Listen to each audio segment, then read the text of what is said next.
Paramashivoham. Om Nithyananda Paramashivoham. Om Nithyananda Paramashivoham. Om Nithyananda Paramashivoham. Om Nithyananda Paramashivoham. Om Nithyananda Paramashivoham. Om Nithyananda Paramashivoham. Om Nithyananda Paramashivoham. Om Nithyananda Paramashivoham. Om Nithyananda Paramashivoham. Om Nithyananda Paramashivoham. Om Nithyananda Paramashivoham. Om Nithyananda Paramashivoham. Om Nithyananda Paramashivoham. Om Nithyananda Paramashivoham.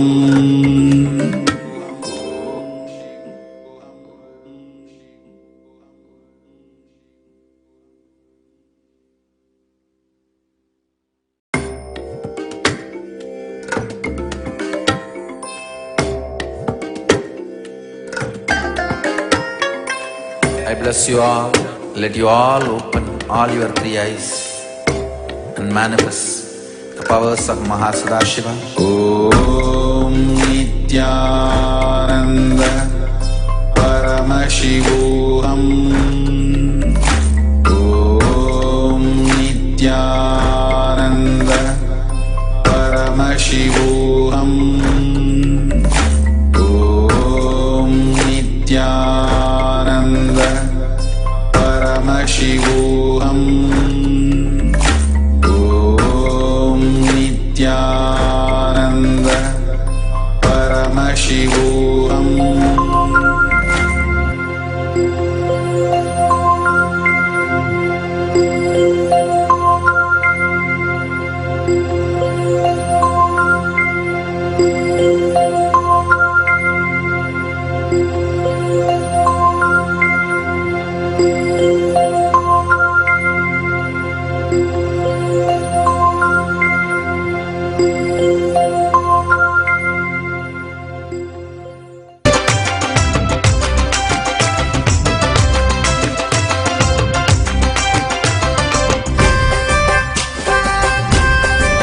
Nityanand हर हर बोलो हरे भक्त मनोहरा।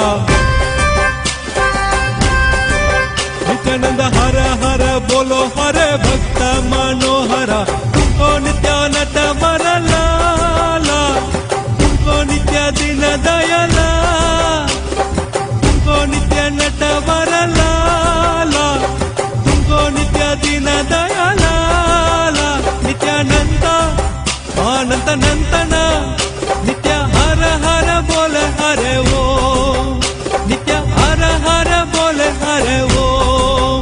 नित्यानंद हर हर बोलो हरे भक्त मनोहरा। भक्त मनोहरा नित्य मनोहरा।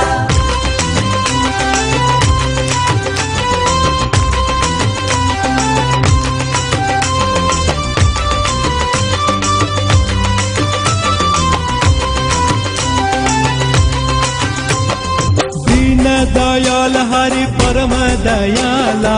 दीन दयाल हरि परम दयाला। नित्य रमण हरि गोविंद ಗೋವಿಂದ ಗೋಪಾಲ ನಿತ್ಯ ರಮಣ ಹರಿ ಗೋವಿಂದ ಗೋಪಾಲ ದೀನ ದಯಾಲ ಹರಿ ಪರಮ ದಯಾಲ ನಿತ್ಯ ರಮಣ ಹರಿ ಗೋವಿಂದ ಗೋಪಾಲ ನಿತ್ಯ ರಮಣ ಹರಿ ಗೋವಿಂದ ಗೋಪಾಲ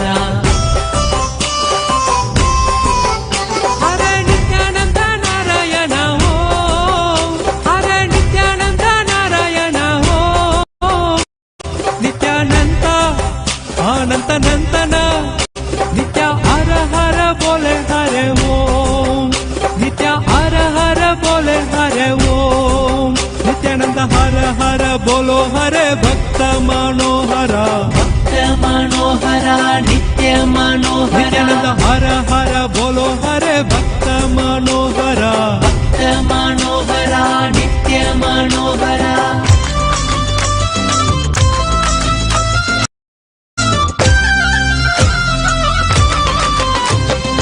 ಜೈ ಗುರುನಾಥ ನಿತ್ಯ ಗುರುನಾಥ ಜೈ ಗುರುನಾಥ ನಿತ್ಯ ಗುರುನಾಥ ನಿತ್ಯ ಪುರೀಶ ಹರ ಪರಮೇಶ ನಿತ್ಯ ಪುರೀಶ ಹರ ಪರಮೇಶ ಜೈ ಗುರುನಾಥ ನಿತ್ಯ ಗುರುನಾಥ ನಿತ್ಯ ಪುರೀಶ ಹರ ಪರಮೇಶ ನಿತ್ಯ ಪುರೀಶ ಹರ Paramesha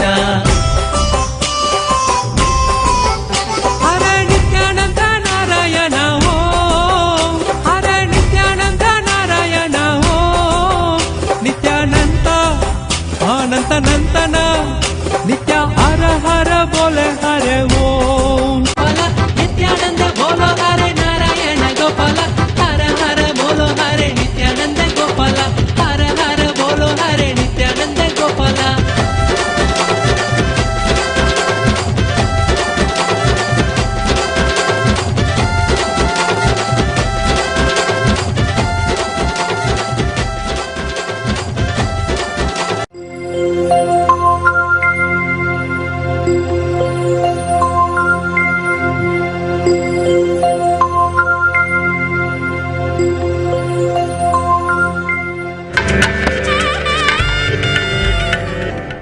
On the night of April 16th after 10 p.m., two Mahants of Juna Akara were chased in circles and bludgeoned to death with tree branches after being released to a waiting mob by police officers. The mass media cult tried to sweep this murder of Hindu leaders under the rug by withholding the identity of the murder victims and painting them as thieves caught in a case of mistaken identity. However, facts of the case have since come to light through video recordings of the murders reaching social media circles, and it tells a very different story. For one, reports from locals of the Palghar murder area describe that police in fact stopped the vehicle carrying the two Mahants and sat them in the middle of the road in the dark and began the questioning. It was at this time that a crowd was collected by spreading rumors that two child thieves and organ harvesters had been caught by police impersonating Hindu sadhus. Of course, none of these details were printed by any of the mass media cult. What would have happened, as is common in this technique of so-called mob lynching, the way to conduct a murder in public without getting caught, is that there would have been a small group of paid assassins standing by to ensure the job gets done. Then, a group of members from outside the area would also have been bussed in to add to the fervor. Next, a few locals are rabble-roused into heightening the fear atmosphere in the dark of night. Combined, this creates an atmosphere where the murders surely will take place. But amidst the chaos of locals and unknown rowdies, it will become unclear who actually dealt the death blow. And amidst the dark of night and 200 youth running around, a large handful of them can be arrested while still ensuring the exact paid assassins are never even questioned.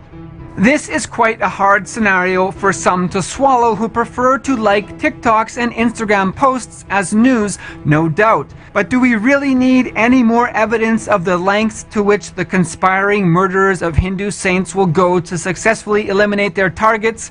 The list of examples of targeted Hindu leaders goes on and on and on. It is not slowing, except that the number of Hindu targets is dwindling.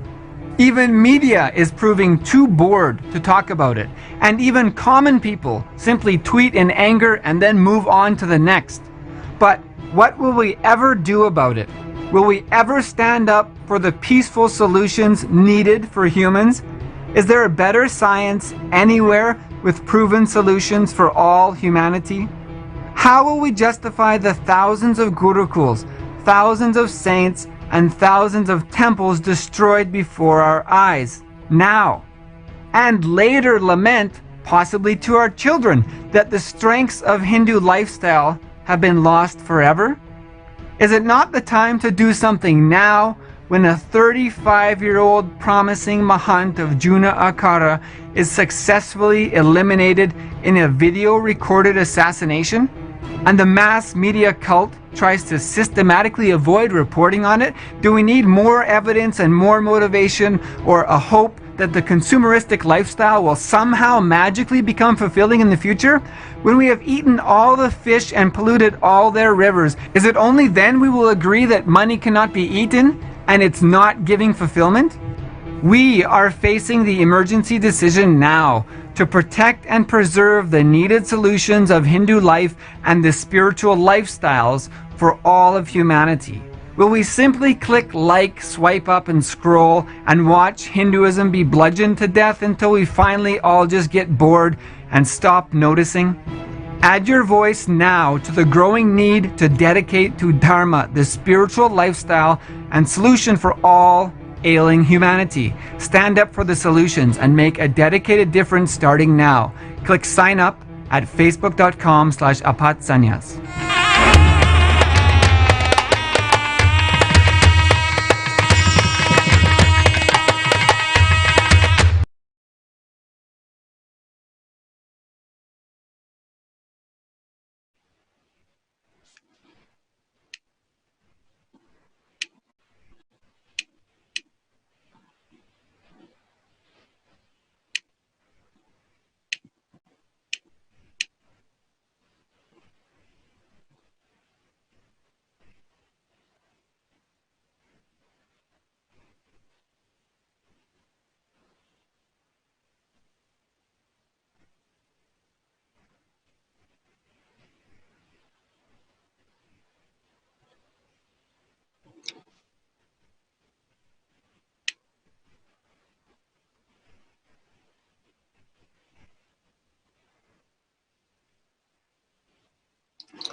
Paramashivoham. Om Nithyananda Paramashivoham. Om Nithyananda Paramashivoham. Om Nithyananda Paramashivoham. Nithyananda Paramashivoham. Om Nithyananda Paramashivoham. Om Nithyananda.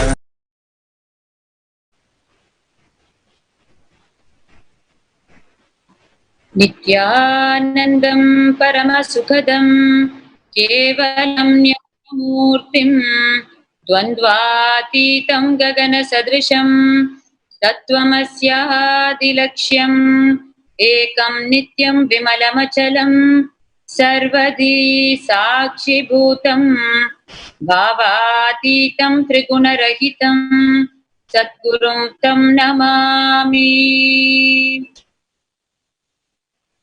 Our humble obeisance at the sacred lotus feet of our beloved Sadguru, the living incarnation of Paramashiva, His Divine Holiness, Bhagavan Sri Nithyananda Paramashivam.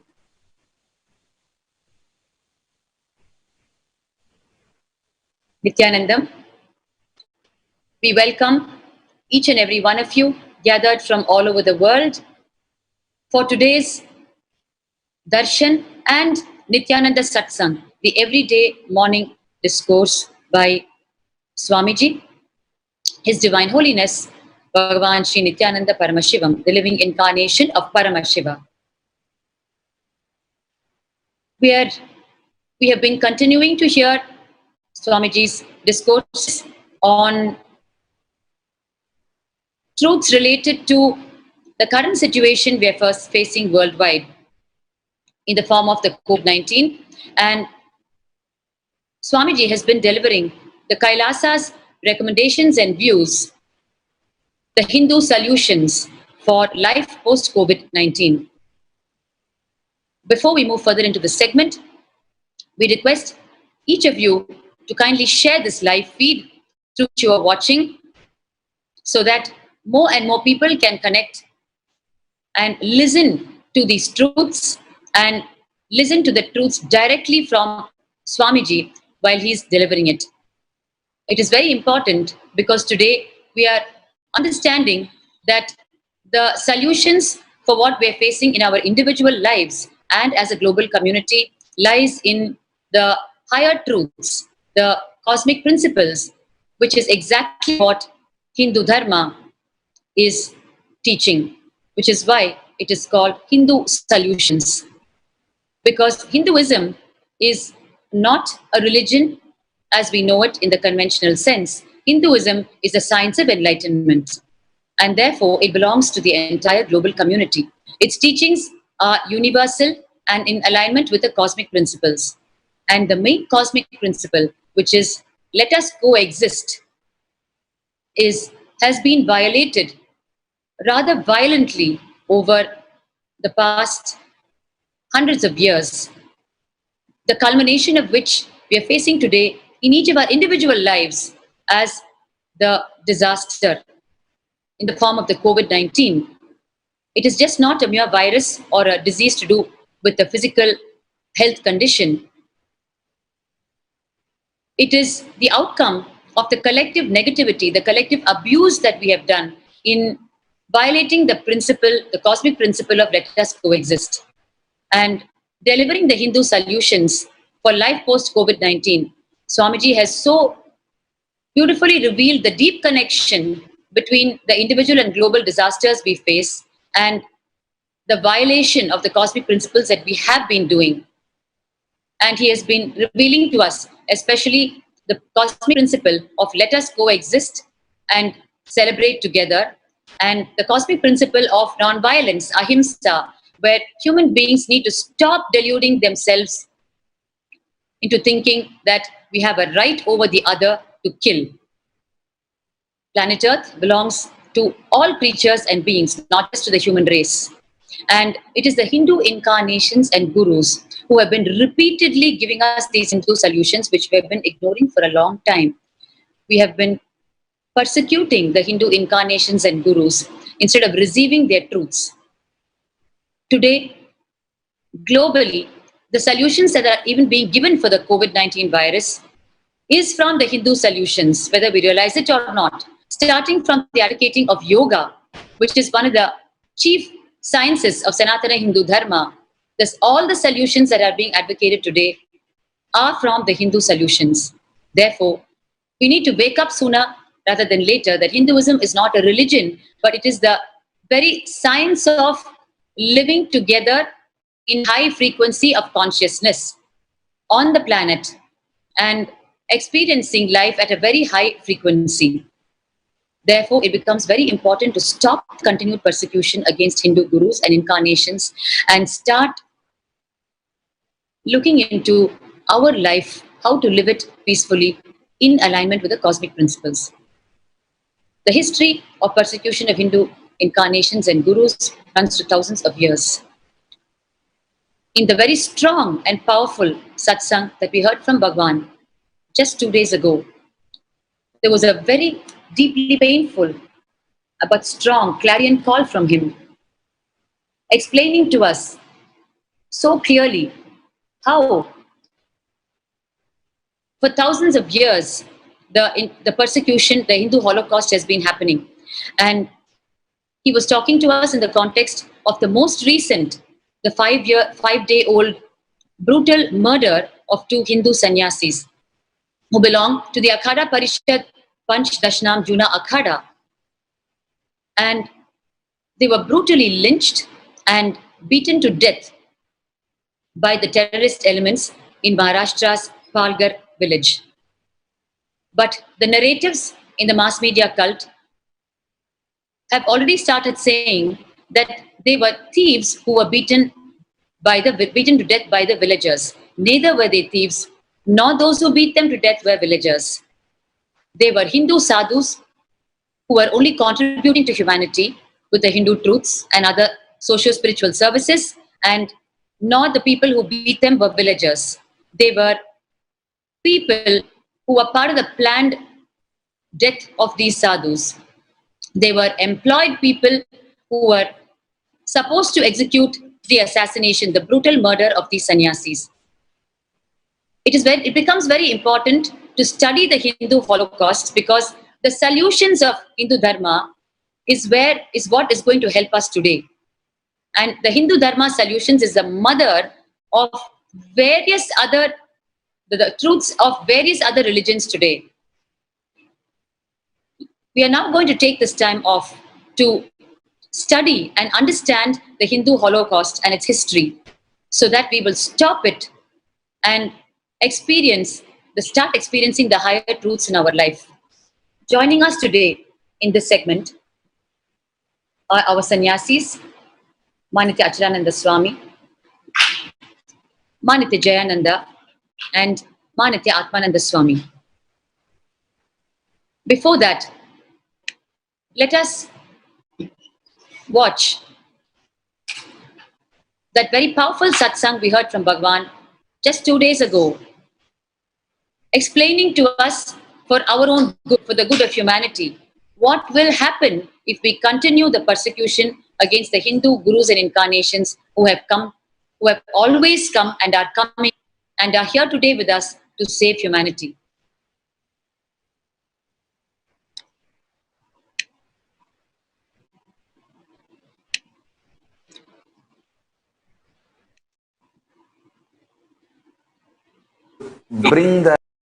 Today I want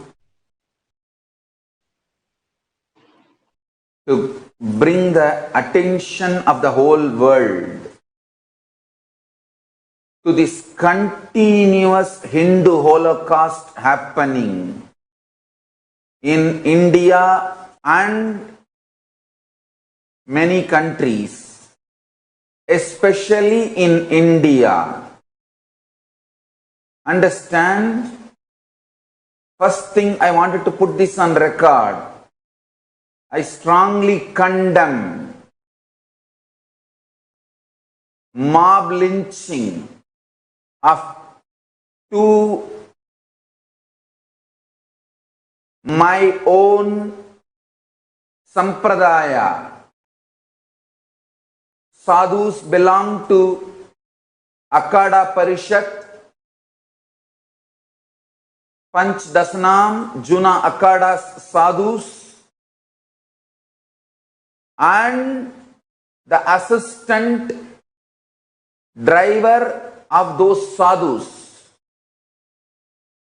All three brutally lynched by terrorist mob in Maharashtra's Palghar.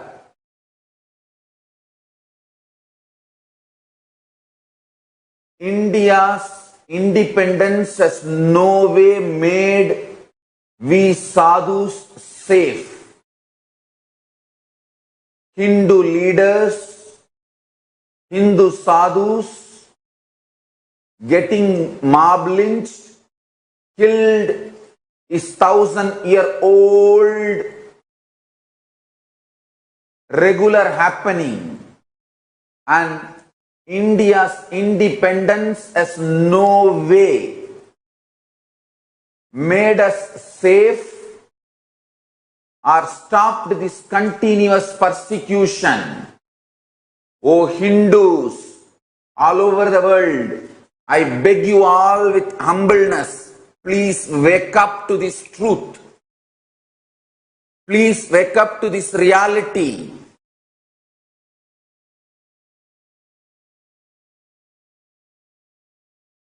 Please understand the next few points I am going to express. First thing, fortunately we got the video of the sadhus getting lynched and killed by the terrorist gang. If we did not get this video, by now media would have produced morphed video of these sadhus raping some girl, and they would have created a either illegal affair or rapist story around these sadhus and justified their killing. I tell you, neither India's mass media cult nor India's entertainment industry is honest or basic moral, basic integrated to the truth. I tell you, the whole ecosystem created by the India's mass media cult and Indian entertainment industry, whether cinema or television, continuously projecting Hindu sadhus, Hindu leaders as negative role.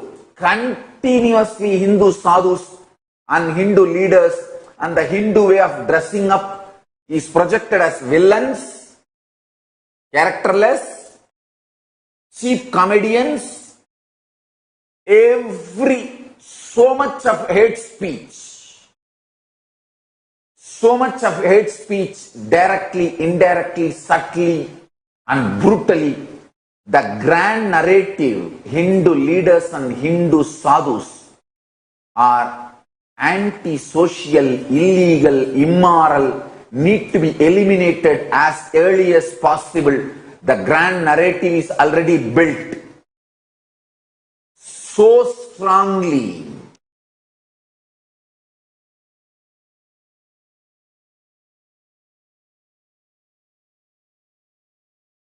Whether Tirubuvanam Ramalingam in Tamil Nadu or yesterday the sadhus killed in Palgar, Kalpavriksh Giriji Maharaj, Sushil Giriji Maharaj and their driver, all three were killed, brutally being beaten by the terrorist gang.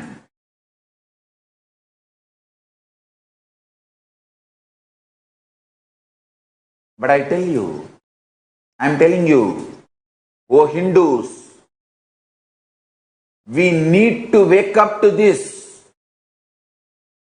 We need to bring attention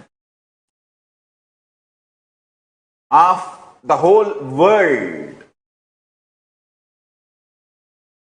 All the human rights organizations all over the world should know what is being done to Hindu sadhus and Hindu leaders and Hindu thinkers.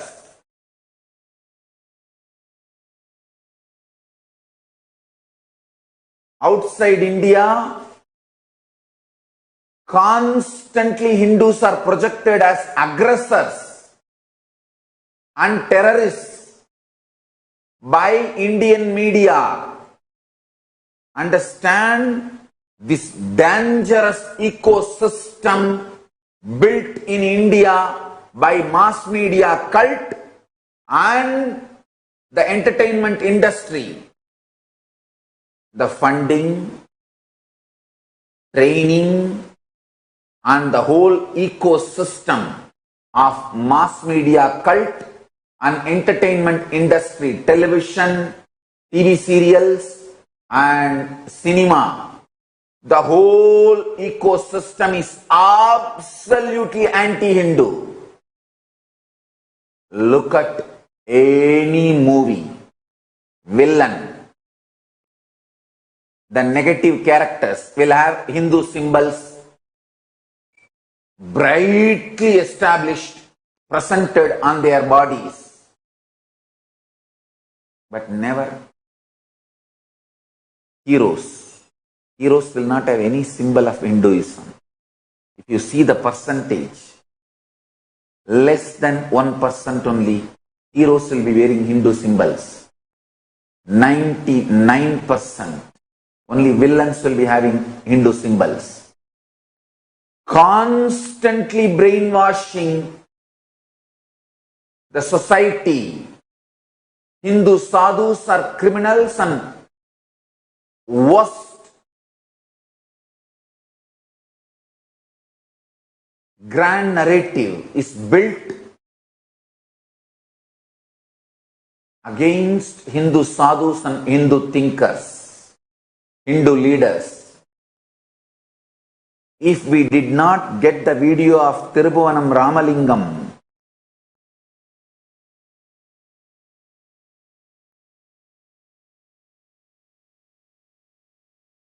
getting threatened and people forcing him to convert, move away from Hinduism. If we did not get that video, within few hours of his murder, Tamil Nadu media houses would have morphed and produced some videos, either Tirubhuvanam Ramalingam having some illegal affairs or real estate problems or money issue, something they would have produced and changed the whole murder into some fight between two people and he got murdered. Maybe money issue or real estate land issue or illegal affair issue. I am telling you, myself personally and my sannyasis, Nithyananda order, sannyasis, brahmacharis, devotees, we have faced this mob lynching for last 20 years and I know how painful it is and terrorizing. I am telling you, the ecosystem in India is such. Whether Tirubhuvanam Ramalingam murder or this yesterday two sadhus and one of his their assistants, driver, all three getting mob lynched, killed brutally. None of these murders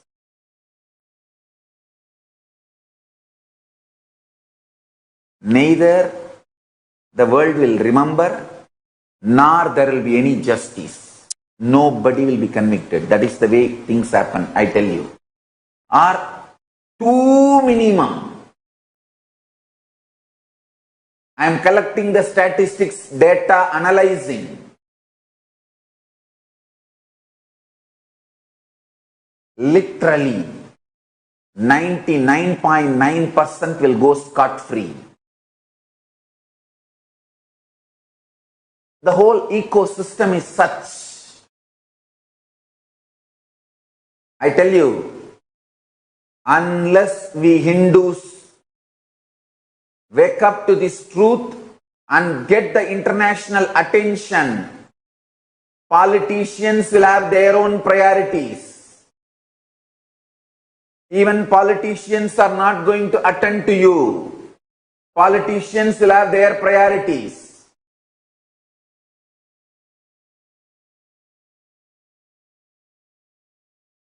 Hindus, wake up.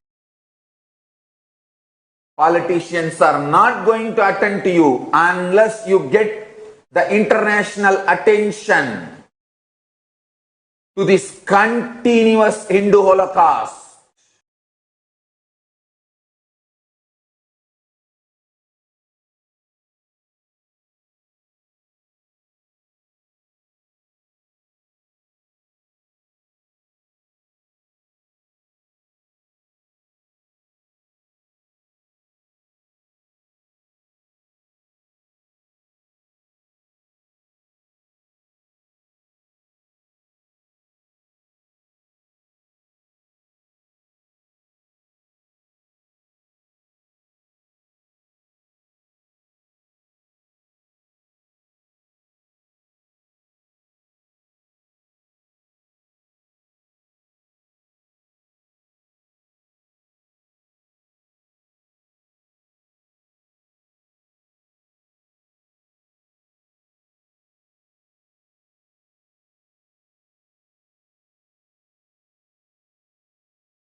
On the night of April 16th after 10 p.m., two Mahants of Juna Akara were chased in circles and bludgeoned to death with tree branches after being released to a waiting mob by police officers. The mass media cult tried to sweep this murder of Hindu leaders under the rug by withholding the identity of the murder victims and painting them as thieves caught in a case of mistaken identity. However, facts of the case have since come to light through video recordings of the murders reaching social media circles, and it tells a very different story. For one, reports from locals of the Palghar murder area describe that police in fact stopped the vehicle carrying the two Mahants and sat them in the middle of the road in the dark and began the questioning. It was at this time that a crowd was collected by spreading rumors that two child thieves and organ harvesters had been caught by police impersonating Hindu sadhus.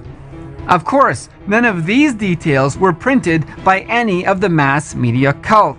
What would have happened, as is common in this technique of so-called mob lynching, the way to conduct a murder in public without getting caught, is that there would have been a small group of paid assassins standing by to ensure the job gets done. Then, a group of members from outside the area would also have been bussed in to add to the fervor.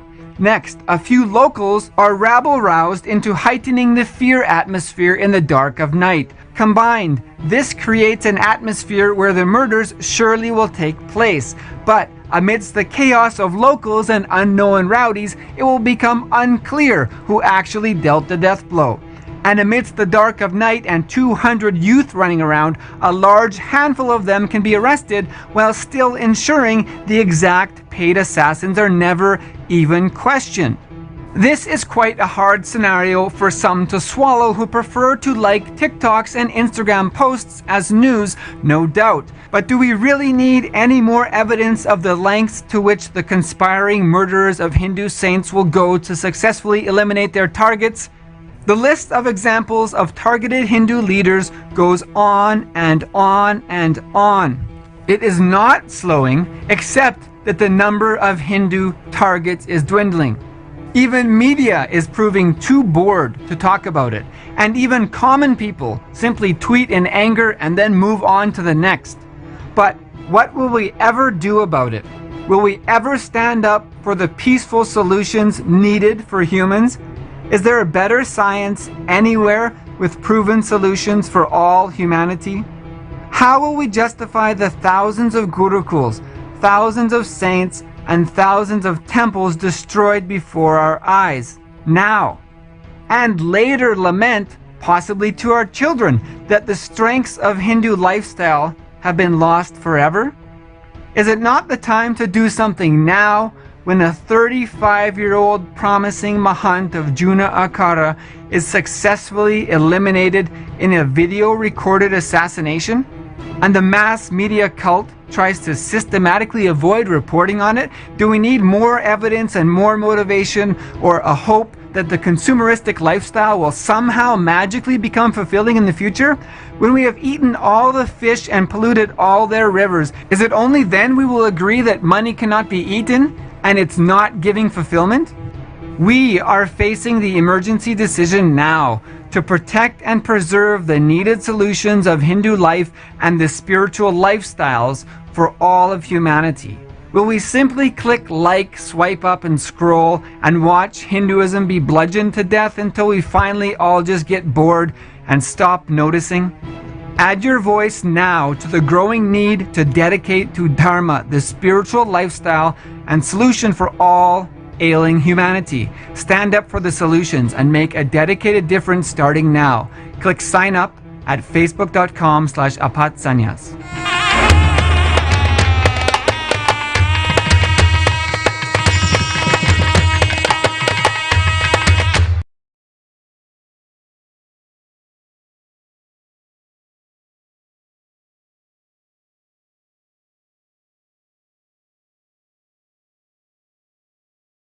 It can't get clearer than what we just saw.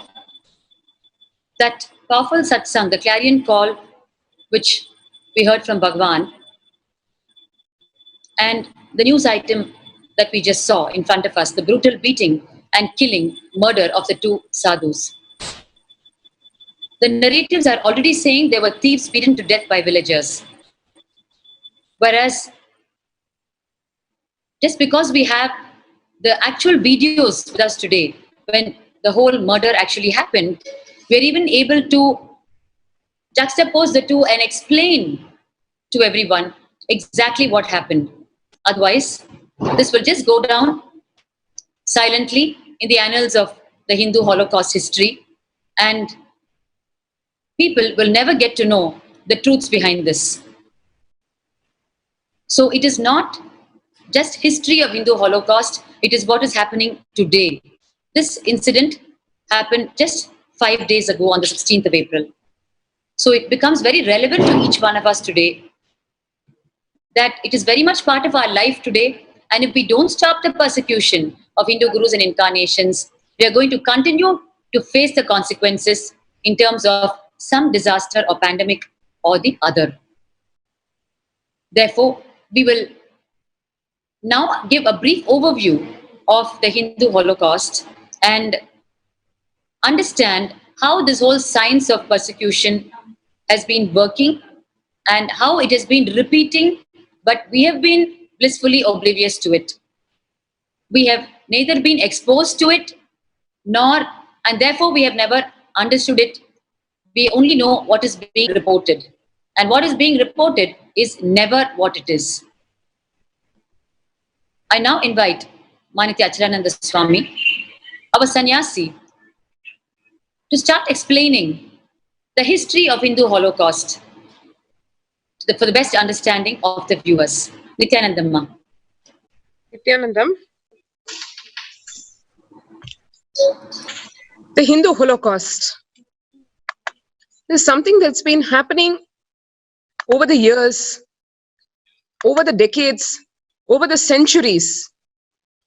It's something that I think the most concerning, the most probably unique aspect of this Hindu Holocaust, the Hindu persecution, is the fact that every other community, every other civilization over the ages has been able to share with the world what they have been going through if they have gone through. For example, in modern history, the word Holocaust itself was coined after the Jewish Holocaust, right? The Jewish persecution. 6 million Jews died. Literally, almost the whole world knows. There is a museum even right in Washington, D.C., that community has been able to share with the world what they have gone through, what has been done to them. Unfortunately, for Hindus, it is not even a one-time occurrence like for the Jews. It has been consistently happening across so many thousands of years. But honestly, I don't know whether, Hindus do not perceive the gravity of the situation, whether we just got used to being treated like this, or whether we have got such a distorted, perverted view of ahimsa or non-violence, or we underestimate or probably don't even value the power of sharing what is being done to us with the rest of humanity, forgetting the very fact that we are all part of the same planet. Like Bhagavan has been saying, it is not that bad happens, evil happens because the bad people do bad.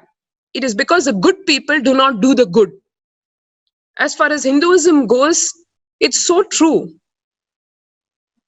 If there are anti-Hindu forces, terrorist forces attacking us, whose responsibility it is to make sure that Hinduism as a religion, the Hindu civilization, the Vedic civilization, Paramashiva's teachings are protected? Obviously not of the non-Hindus. So obviously not of the anti-Hindus. They are doing what they believe in, which is attacking Hinduism, attacking anything which is liberating humanity. But why are Hindus not active, not even cognizant about what we're being subjected to? Even though we have the most ultimate science delivered to us across generations, right from Paramashiva himself, a living lineage, to the extent that the avatar himself takes on the responsibility of keeping the science alive. Paramashiva himself takes the responsibility of holding on the tip of his Trishul even during Pralaya. Varanasi, the teachings, everything. Yet, why is it that we are into this maya of non-activism, giving justifications ranging from an Advaitic Vedantic philosophy, which does not believe in karma yoga, to something as raw as just not interested in, it's not my job, it is somebody else's job? Whatever it may be, the price is being paid by every single one of us. The price has been paid by our ancestors. We continue to pay the price. And if we do not wake up, generations to come will not just pay the price. There won't exist Hinduism to even defend and pay the price for. Why so? To what extent can this Holocaust go? Let us take a brief look at what has happened across the centuries, dating back from today to 2000 years back. Let's take a look at what we have been subjected to. Does it not deserve to be told to the world? Does it not deserve internalizing by us as to how this happened, how it can be prevented? What is it that was missing that made us have to go through this not once, twice, repeatedly over a span of almost 1500 years? Let us take a look dating back to history.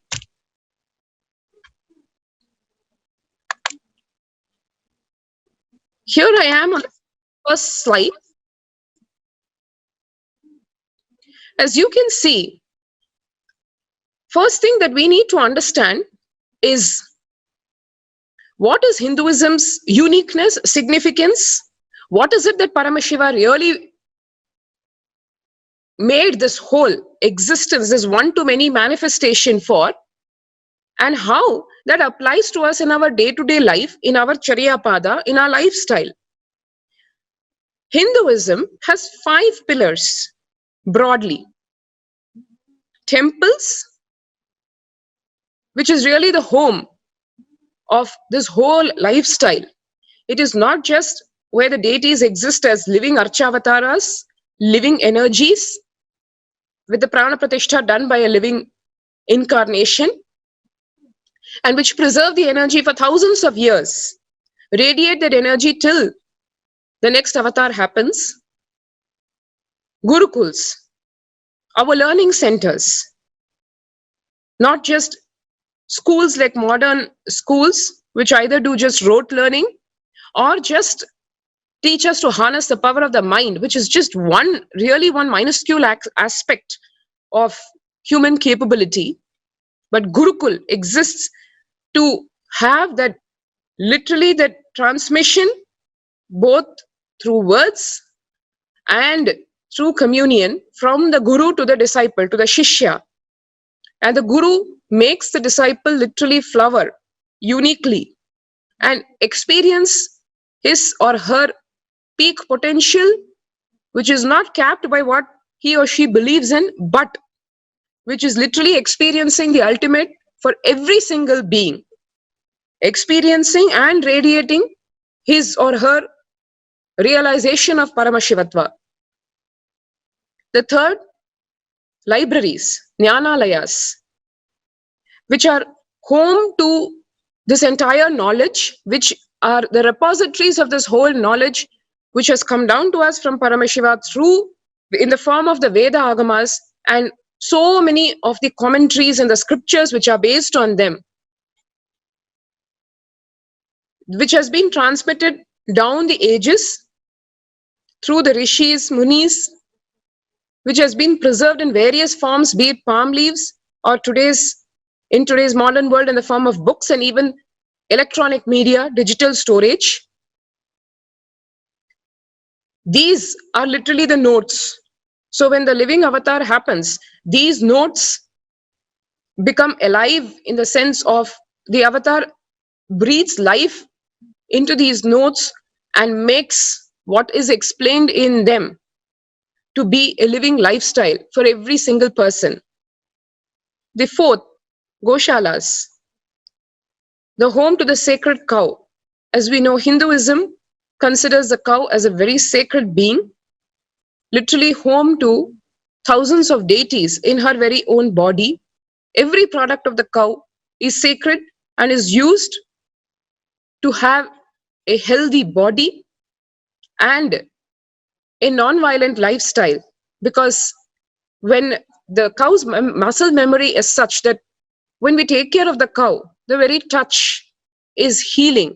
That touch of the cow on our skin, on our muscle memory, transmits that same non-violence into us. And then the fifth pillar, being Annalaya, free food, is the cornerstone of Hinduism. Just like free knowledge, free food is a very important aspect of Hinduism, where, as our Upanishads declare, grow a lot and share a lot. And food is literally considered God. So broadly, these 5 pillars support Hinduism to exist down the ages. If these 5 pillars are kept alive in the way they were meant to be, as they were created, as they were envisioned, that is all that is needed to keep this science of enlightenment and this enlightenment ecosystem alive. So down the ages, all the invaders, the intruders, the terrorists have targeted, literally, if you see, these 5 pillars. Across the ages, one and more than one pillar has been targeted and destroyed. So that, as we see in today's age, we've come to a point where we neither understand the value of Hinduism, of the Vedic civilization, nor, and when we don't understand the value, we obviously are not even cognizing that we are in a burning need for revival of this Hinduism, else the very planet's existence is at stake.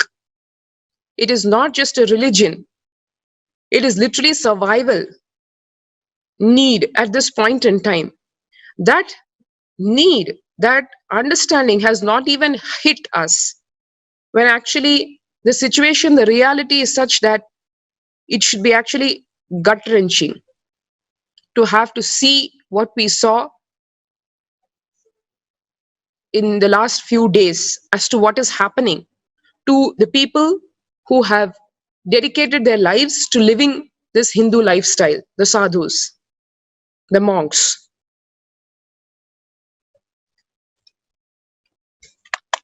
As we said,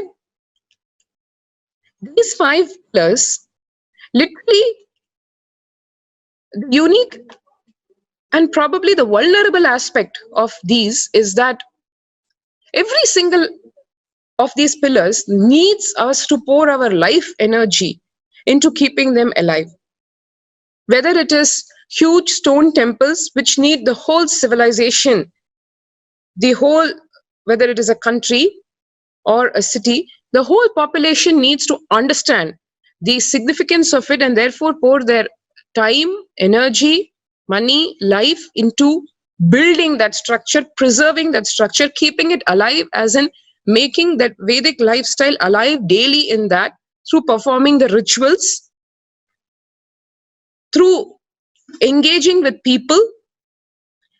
So unless that is there, whether it is temples or whether you see Gurukul, unless the population over there, the people over there understand the value of the Gurukul system of education, there is no way in which it can be preserved just in the form of a building.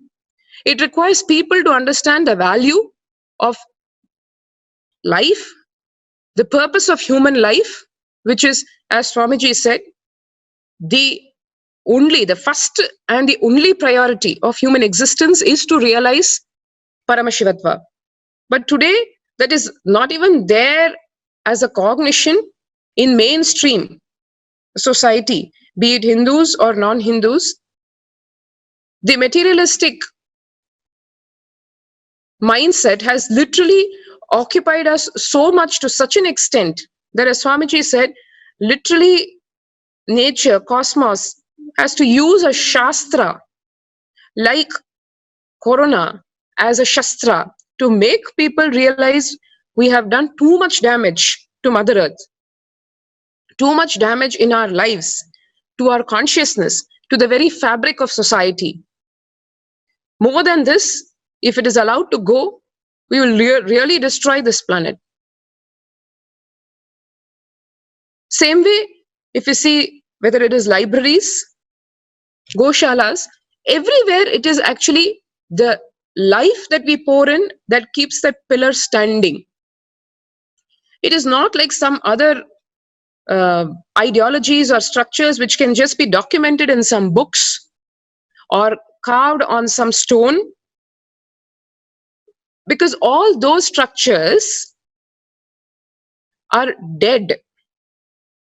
Whether a pyramid stands for as a monument to some emperor in Egypt has no relevance to the current population. But in Hinduism, every structure, every book, every scripture, every institution is based on life. Our temples are not some dead structures which, if you just build in stone and keep it, they will serve the purpose. Of course, the deities over there are living deities. They will radiate the energy, but to whom? It is important for the current population, for the current people of this generation to be able to use that, understand its value, and keep that ecosystem alive. So this is where, if any of these pillars is attacked in the form of the very understanding of what they are standing for, what those pillars exist for, if that understanding is either destroyed or corrupted, it is done. The pillar will not stand. That is exactly what is the modus operandi that was used for destroying Hinduism, phase by phase, pillar by pillar. If we just look back in our history,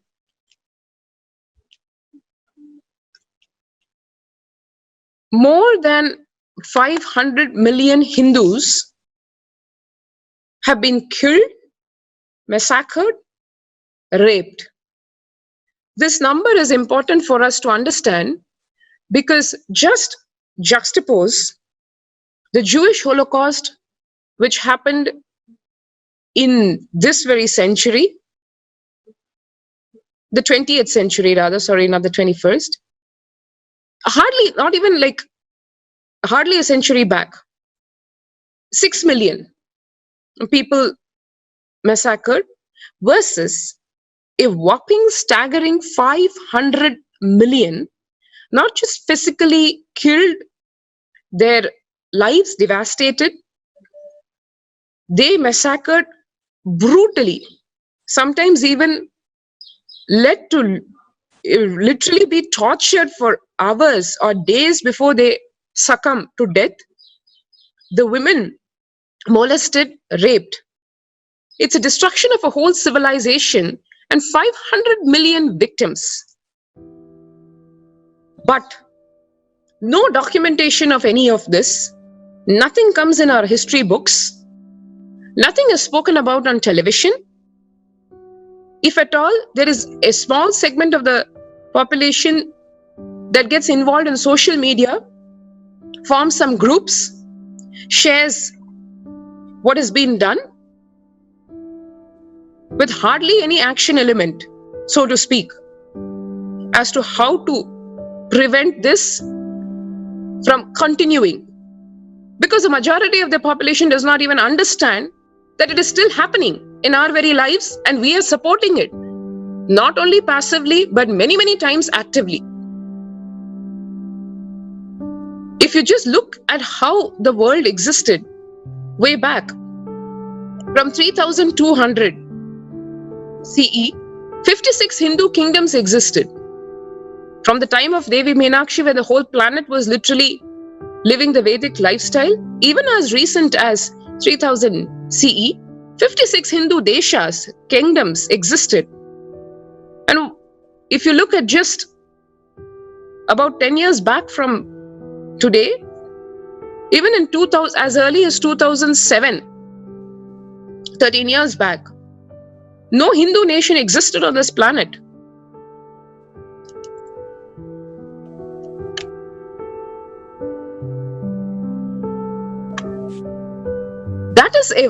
That is a huge, that speaks volumes actually about if we can keep quiet and not even understand what is being done to us. From 3000 CE to 2000, that's like 1700 years. There's something seriously wrong with us. Either we are in denial mode, or we feel there will be a higher force that will come to take care. Yes, it will come to take care, but only if we are ready to live and understand and be active about the lifestyle of the Hindus, of the Vedic civilization. Avatar cannot happen and do everything by himself because let us understand from very first principles. When does an avatar happen? How does an avatar happen? The avatar is actually the manifestation of the ultimate, of the cosmos, manifesting in the human form when there is a deep seeking. When there is a deep seeking from the beings, from human beings, the avatar, the ultimate, is forced to take the form, and out of his Paramashiva, out of his ultimate compassion and love, manifests in a human form to revive the whole enlightenment ecosystem. So that is a very premise for the avatar to happen. So we really cannot be sitting in our dream world thinking that we can be just sitting on our couches, not bother to think, look at, or do anything about the reality, and expect the reality to change on its own like a slideshow. Down the years, it's not that our ancestors have not fought for keeping the civilization alive. Maybe, but if in our history books we read, we are taught, if we are taught what our ancestors have sacrificed, what kind of tyaga they have done to keep this civilization alive. Probably that could be a huge incentive for us to also understand and make the decision to do the same tyaga today. Since our history books do not teach, because that itself is one of the weapons of destruction, where knowledge is destroyed so that people do not know their own history. When we are uprooted from our very own glorious past, we don't need any more weapon to destroy us externally, because the very perception, the very identity of ours is displaced, is destroyed. There is nothing more left to brainwash a person. If you see in the Hindu Holocaust, the phase 1, so to speak, from 500 CE to 1700, in those 1300 years, huge number of barbaric invasions have happened by non-Hindus, anti-Hindus, by literally uncivilized marauders. They destroyed this whole temple-based enlightenment ecosystem. Many communities, many kingdoms, practically irreversibly. But on the other hand, many kingdoms survived also. The Gurukul system survived, the education system. The Hindu lifestyle was lived by some communities. Even today, as we see, just like the Aboriginal tribes or the Red Indians, almost Hinduism in India also has been relegated almost to a minority community who are actually living it. Fear of practicing it openly, both because of ridicule, derision, and physical persecution, like our community. We, all of us, disciples and followers of Bhagavan, Sri Nithyananda Paramashivam, what are we today? Branded as a cult? Actually, what are we? We actually belong to a minority community, the Adi Shaivite minority community. It has become a minority because the number of people practicing this Shaivite tradition, Adi Shaivite tradition, is not even 1% of the population that exists of so-called Hindus, who are born Hindus. Not to speak of the huge numbers that have been converted to other religions on the basis of force and not understanding.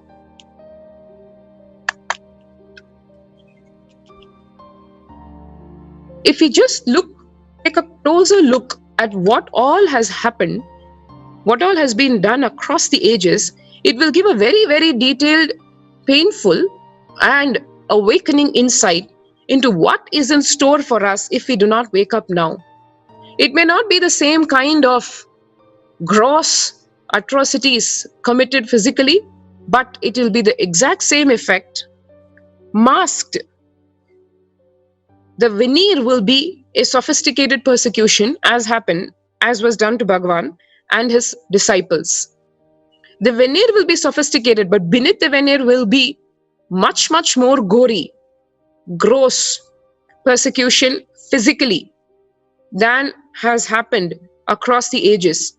If you just take a look at the history of massacres, the history of slavery, the history of temple destruction, broadly as 3 different categories, if you take a closer look, as you see, from 1000 CE to about 500 years past, 1000 to 1500s, the huge number of massacres by the Mughal invaders, Islamist terrorists who invaded India all the way from north, practically all the way down south, killing a whopping 400 million Hindus. Just in those 500 years, from 1000 to 1500. 400, this is just numbers based on whatever is documented. It's unimaginable how much has gone undocumented. Just with the documented numbers, it is at 400 million. That's like more than 60 times the Jewish Holocaust numbers. Not just the Hindus getting killed, but if you see down the next category, which is slavery, literally from 1000 onwards, every Mughal invader has ensured that he enslaves millions of Hindus, be it Muhammad of Ghazni, 2 million Hindus enslaved just by him. This was the start of this whole literally destruction of our backbone, of our confidence on our culture, on our lifestyle, putting that huge fear psychosis by either killing or enslaving or by disrespecting, raping, molesting the women folk. 1388, the massacre by Timur. Again, 750,000 Hindus enslaved. These are all just individual invaders, individual Mughal invaders down the years. 1500s, 500,000, 1830. Now, even in the modern history, 1830 in just the Tirunelveli district, almost 300,000 Hindus enslaved. These are not just numbers to be looked at. This is really a big eye-opener for us to understand the volume and the extent of the destruction that can be caused by anti-Hindu elements is infinite. Actually, it is limitless. It is just to what extent a person or a group or maybe even a nation can go absolutely, literally animalistic or probably worse. There is no end to that violence. If we see down, as we know, Muhammad of Ghazni literally invaded India multiple times. 997, 2 million enslaved. Again, in 1001, 100,000 Hindus enslaved. All the way down south also, if you see Malabar, Wayanad, 1830s, 85,000 Hindus enslaved. In Kannada, in Karnataka, in 1830, 68,000 enslaved. If you add up all these numbers, besides the 500 million who were massacred, so many millions who have been enslaved. Over 3 million.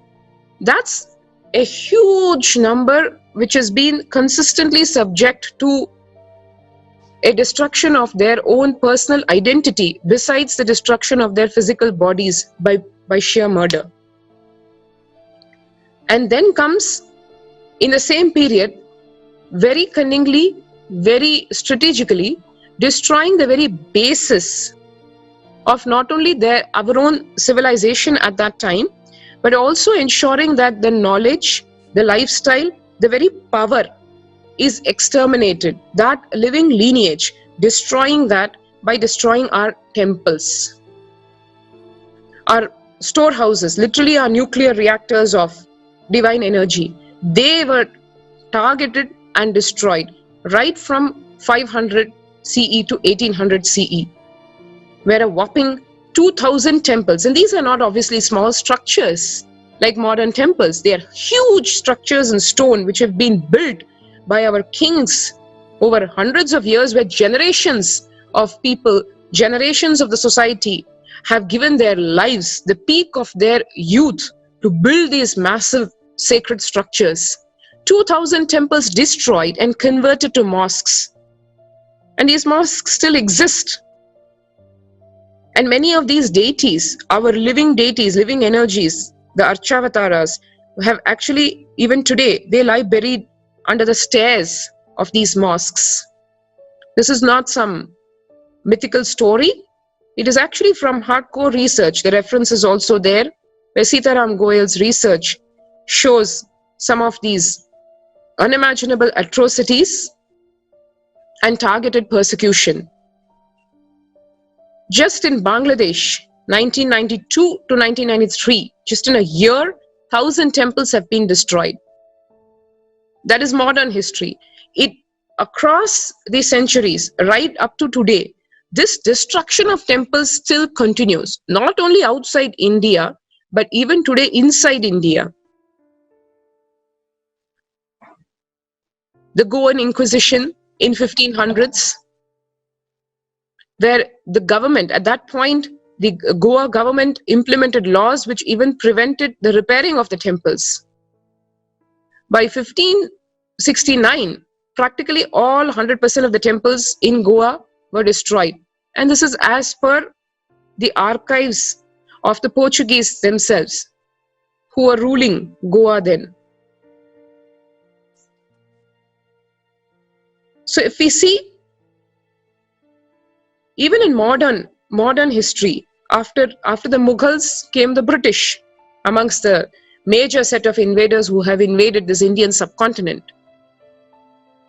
The British came, they started the second layer of sophisticated persecution, not open murder, killing, massacre like the Mughals did mercilessly. Some of the visuals that you're going to see, we warn you, are very gory, and it's a representation of what our ancestors have gone through, what kind of tyaga they have done to keep our civilization alive. When the British came, it was a lot more closer to what the modern day exists, how the modern day exists. So open war crimes were not permitted. So then it was a very, very sinister destruction of the next layer, which is created famines, riots, created riots, literally genocides inflicted on the population. In 1950, the riots of Bengal, for example, 500,000 killed, but a whopping 4.5 million were displaced. Let us understand how that impacts us actually. Bengal at that time was literally the hub of our culture. The whole Shakta tradition was so embedded in people's psyche. Literally, that whole Bengal civilization was a very powerful hub of bhakti through the Shakta tradition and knowledge. Some of the intellectual greats and the devotional greats have happened in that beautiful province of Bengal. Very systematically, not just because the British invaded through the East India Company, first in Bengal, but also because they strategically realized the value of that whole now Eastern India. Literally, if you see the kind of destruction of the people's psyche that has happened, the visual that you see over here is not a representative picture, it is an actual picture. When a person is instilled with the deepest fear of having no food and being starved to death, that is far, far more painful, leaves that pattern of fear of no food far, far more traumatic, not just for that person, for that family, for that whole civilization, because not just that generation, but the next generations will also carry that very fear. When the child in the family sees that his or her parents are not able to get a square meal, to the extent that you have those literally skeleton bodies walking around, that child also grows up with the same fear. So these created famines and riots ensured that the very fabric of the society, the very core of that civilization was destroyed by having a self-doubt on their very culture, their principles, their ideology, their lifestyle. Because it came to the fundamental question of survival, where if my religion, my ideology, my lifestyle is going to subject me to such a life of utter, not just poverty, but literally animalistic lifestyle, who will want to live that lifestyle? So the whole narrative was twisted by the British to make the Indians themselves, especially the people of Bengal, who had so much of pride and self-confidence about their culture, made them have a self-doubt, self-hatred, self-denial about that very culture, which was straight away enlightenment based. As Swamiji said, he himself is a Shakta. The straight way to experiencing Paramashiva is through the Shakta tradition. Destroyed that very civilization, the faith of those people in that civilization. It continued further, whether it was Winston Churchill instigated artificial famines, derogatory comments, ensuring that food that was available and created by the Indians aplenty was not just shipped across the shores to the land of Britain, but also just dumped into the oceans. Millions of tons just dumped into the ocean to ensure that the famine exists and the people of India are not just physical slaves, but mental slaves to the British, so that it becomes an easy regime for them to continue dominating India, to continue leeching off this country, to continue enslaving us physically, mentally, psychologically, in spirit. That is the worst destruction that has ever happened to the Vedic civilization, to India, to Hinduism. Far, far more damaging than the physical destruction that has happened in the 1,000 years preceding that by the Mughals. Just in a span of 100 years, they destroyed our very identity, to the extent that in today's world, we feel pride about living the Western lifestyle, when it is actually the reason why Indians all over the world are successful is actually because of the Hindu values that they have been brought up with, that they have been inculcated with. And as Swamiji said, the next generation will not have that, because they are not living the Hindu lifestyle. It is not the Indians as a community that are successful because of some individual trait. It is the very power of this civilization, of the Hindu values, literally the kind of diet that we eat, the organic sattvic lifestyle that our ancestors, our parents, grandparents have lived, and the same genes which have been transmitted to us. Literally the very power of that ponni rice that grows on the banks of the Kaveri, the power of the ghee that is available to us because of our civilization which treats the cow as sacred, because of the power of Ayurveda, which gives us that kind of a Vedic mind, which enables that Vedic mind to function, the power of our yoga, which gives us this yogic body. All this put together is the successful Indian, even today, wherever he is in India or the rest of the world.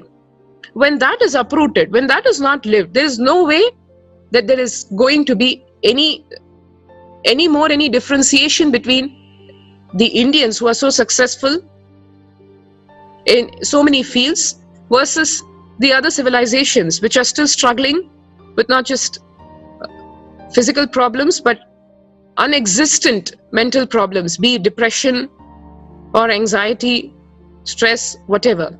As Swamiji said, no mental problem is real. The whole Western civilization which is suffering with all this, today what is happening? In India, that problem is already entrenched in society. Depression, which was not even a word whose meaning was recognized just 2 decades back, today has become a household name. Psychiatrists never existed. Psychiatry never existed as a profession in this country. But today it is a pride to pop in tablets for beating depression, for beating anxiety, for beating peer pressure. Civilization. Sorry to interrupt you. We will be back with the viewers in just a few moments and continue presenting the history of this Hindu Holocaust that has been happening, which is a history of humanity itself. We will be back with the viewers in just a few moments. Please stay tuned. We will be back with you in just a few moments. Nithya